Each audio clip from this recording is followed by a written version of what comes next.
avec Anaïs Gertin-Lacroix. Anaïs, bonjour. Allô, Benoît. Veux-tu commencer avec Disney?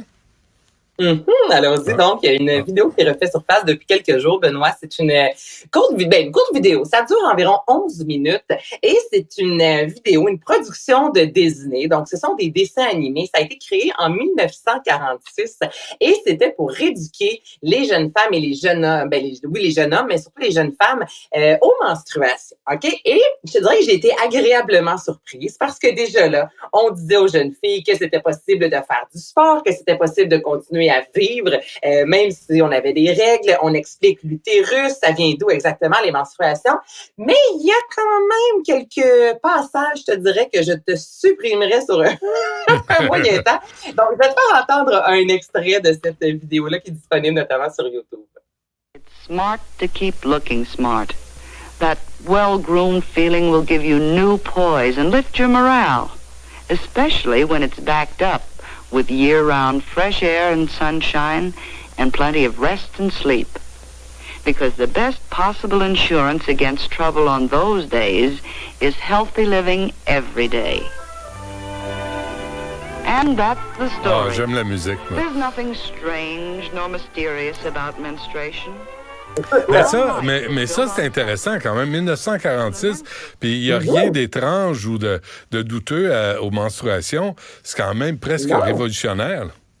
Ben, c'est ça. Quand je suis tombée sur cette vidéo-là, je me disais, ben, voyons donc, c'est fantastique encore à ce jour. Puis on s'en parlait, toi et moi, tu sais, à certains endroits, les menstruations, c'est encore tabou. Puis là, de voir déjà qu'en 1946, Disney mettait de l'avant cette vidéo-là pour éduquer les jeunes filles, notamment dans les écoles. Les seules choses, comme je te dirais que je travaillerais pas ça, je te retirerais ça totalement. De conseiller aux jeunes femmes de continuer à se maquiller et à se mettre belles. Bon, c'est vrai, des fois, quand on n'est pas bien dans nos SPM, on se sent, excuse-moi l'expression, ça va être vulgaire comme une grosse merde.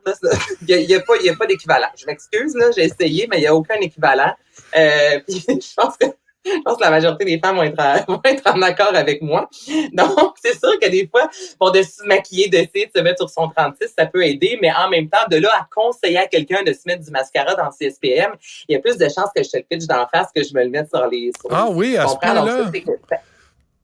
Écoute, chaque femme est complètement différente. Moi, mes SPM se passent très bien, mais moi, j'en connais des amis autour qui ne peuvent travailler, qui vomissent, qui ont de la difficulté à marcher. Donc, ça peut être très violent. Donc là, c'est sûr que t'es jeune, t'as des crampes à pu finir, puis on conseille quand même de continuer à te maquiller, de conserver une bonne posture. Donc, crampe, pas crampe, que je te vois te pencher, mon Benoît. Non, on continue à garder la posture, de rester gentil, parce que lorsque les menstruations seront finies, l'entourage autour de nous restera le même. Donc, c'est juste ça, puis c'est vraiment vers la fin de la vidéo. Donc, au début, là, les 7 premières minutes, je me disais, OK, c'est parfait, j'adore ça. Puis là, les 3 dernières minutes, ils m'ont perdu. Ils m'ont perdu un petit peu, mais en même temps, c'est bien de voir qu'il y a eu une évolution. Ben là, la posture, Benoît, le maquillage, ça peut... Écoute, ben, si tu veux passer 3 jours avant que tu dans ton lit. Mais en même temps, tu peux regarder ça en te disant... tu sais, c'est un encouragement aussi de ne pas t'accabler. Puis tu sais, je suis pas là pour parler, mais j'ai quand même 2 filles, puis les conjointes. Puis on voit, parfois, c'est difficile pour certaines femmes, les menstruations. Là, c'est vraiment, vraiment des jours difficiles à vivre, à passer. Puis tu sais, ce que moi, j'entends là-dedans, tu sais, moi, c'est comme de la bienveillance. Ben, oui, de la bienveillance. Mais je dirais peut-être pas ça à des ados de 13-14 ans. Tu sais, ma filleule qui a eu ses règles pour la première fois, si je lui avais dit, écoute, je pense que si tu tiens le dos un peu plus droit puis tu te maquilles, ça va aller mieux. Je pense que elle m'aurait juste plus jamais confié quelque chose, tu comprends? Mais oui, t'as raison que ça peut aider, mais ça reste que à ce jour, je pense que si une vidéo telle sortirait, Benoît, si le gouvernement mettait ça de l'avant, je pense pas que ça passerait maintenant, mais en soi, on revient quand même à 1946, il y avait de la bienveillance. Je suis pas en train de cracher sur Disney du tout. Hey, que ton petit doigt, tu t'en vas au même, là. Mais pense à... Non, mais je pense, toi, avec toi, Anaïs, là, pense en 1946, là, c'est une génération de femmes. Ma mère, par exemple, avait 15 ans. OK? Et c'est d'une génération de femmes résilientes qui ont passé à travers des obstacles puis des périodes difficiles, la misogynie, puis le patriarcat, puis les bonhommes pas fins, puis tu sais, puis c'est des femmes là qui qui ont tenu leur bout, là, à cause peut-être de conseils comme ça. Laisse-toi pas abattre. Tu sais, reste, tu sais, on disait reste féminin, tout ça. C'est pas ça que je dis, là, aujourd'hui, en 2023. Mais si on se met à l'époque, c'est peut-être aussi un espèce de discours pour encourager les femmes à passer à travers les moments difficiles.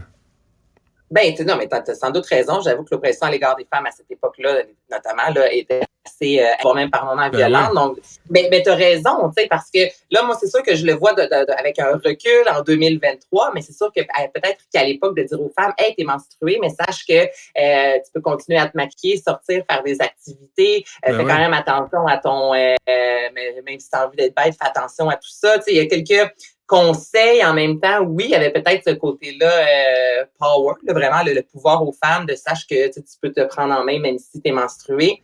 Je sais pas, ça me semble bizarre, puis en même temps, je comprends ton point de vue. Mais je suis d'accord aussi que tu avais Frank Sinatra qui disait, ou Charles Aznavour, tu sais, tu te laisses aller. Puis, tu sais, il y avait ça aussi, les femmes étaient tenues de toujours être coquettes, puis d'être, tu sais, alors que le bonhomme arrivait avec en Marcel, puis il sentait le dessus de bras. Tu sais, c'était une drôle d'époque avec des drôles de messages, hein?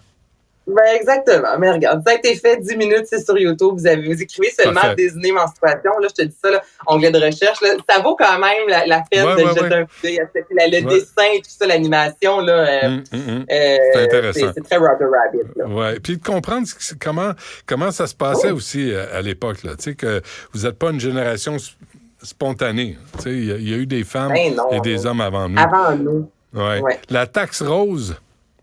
La taxe rose, Benoît, je voulais t'en parler parce que j'en ai jasé ce matin, salut, bonjour. Puis, je voulais juste t'entendre là-dessus parce que j'ai fait cette semaine une petite étude, okay? Cette fameuse taxe rose-là qui fait en sorte que les femmes vont souvent payer plus cher pour des produits d'hygiène comparativement aux hommes. Puis, ça fait des années, moi, j'entendais les gens autour de moi me dire c'est une époque qui est résolue, c'est fini. Puis, il n'y a pas si longtemps, il y avait encore une étude qui démontrait qu'aux États-Unis, à plusieurs endroits, exemple, les produits pour femmes comparativement pour hommes coûtent environ 13% de plus, ce qui est pas négligeable. Et je suis allée faire un tour dans une pharmacie près de chez moi et je regardais à quel point la taxe rose a changé. OK, Benoît? Puis là, je voulais t'en parler parce qu'aussi, tu as des filles, il y a des filles à l'écoute, il y en a qui ont des petites filles, puis c'est incroyable comment tu rentres, exemple, à la pharmacie, puis là, le même shampoing, je dirais pas de marque, la marque, celui pour homme, exemple, qui va sentir le pain, va être 11,99 $. Là, juste à côté, puis c'est ça que j'ai vu cette semaine. À côté, Benoît, tu as celui pour femme. Là, tu te dis, c'est parfait, c'est le même prix, il sent la pomme, les fraises, peu importe, 11,99 $ également. Et là, Benoît, quand tu regardes les millilitres à l'intérieur, il y a une différence d'une 40aine de millilitres entre celui pour homme et celui pour femme. Donc, vite comme ça, tu te dis, voyons donc, c'est parfait, c'est le même prix. Et finalement, on se rend compte que souvent, ça, les déodorants, il y a moins de kilogrammes pour les femmes. Donc, cette fameuse taxe rose-là, qui est beaucoup moins visible que ce qu'on a pu voir avant. T'sais, en 2017, il y avait un gros retour collectif. Puis depuis ce temps-là, ça s'est vraiment adouci. Mais des rasoirs, la même marque encore, 4 pour les hommes, un 56 moins cher que 3 pour les femmes. Mais vite, quand tu marches, tu le vois pas, là, tu vois pas cette différence-là, mais quand tu commences à porter attention, là, c'est venu me chercher, là, j'étais là, c'est Bébé Ricard qu'en 2023, on pensait s'en être sorti, mais c'est pourquoi vous prenez, mais prenez des produits pour hommes? De plus en plus, c'est ce qu'on conseille, justement, de prendre des produits, les fameux rasoirs, une lame, c'est une lame, de prendre les produits souvent pour hommes, parce que ceux pour femmes, ça va souvent être $1, $2, avec pour les déodorants. Ça va être un 2-3 $ de plus parce que c'est rose. Puis on sait que toutes les filles, on est automatiquement attirés juste parce que c'est rose. Nous, on paye plus cher. Demain, fais la chronique en rose, Anaïs, juste pour faire plaisir aux compagnies pharmaceutiques. Rose, là.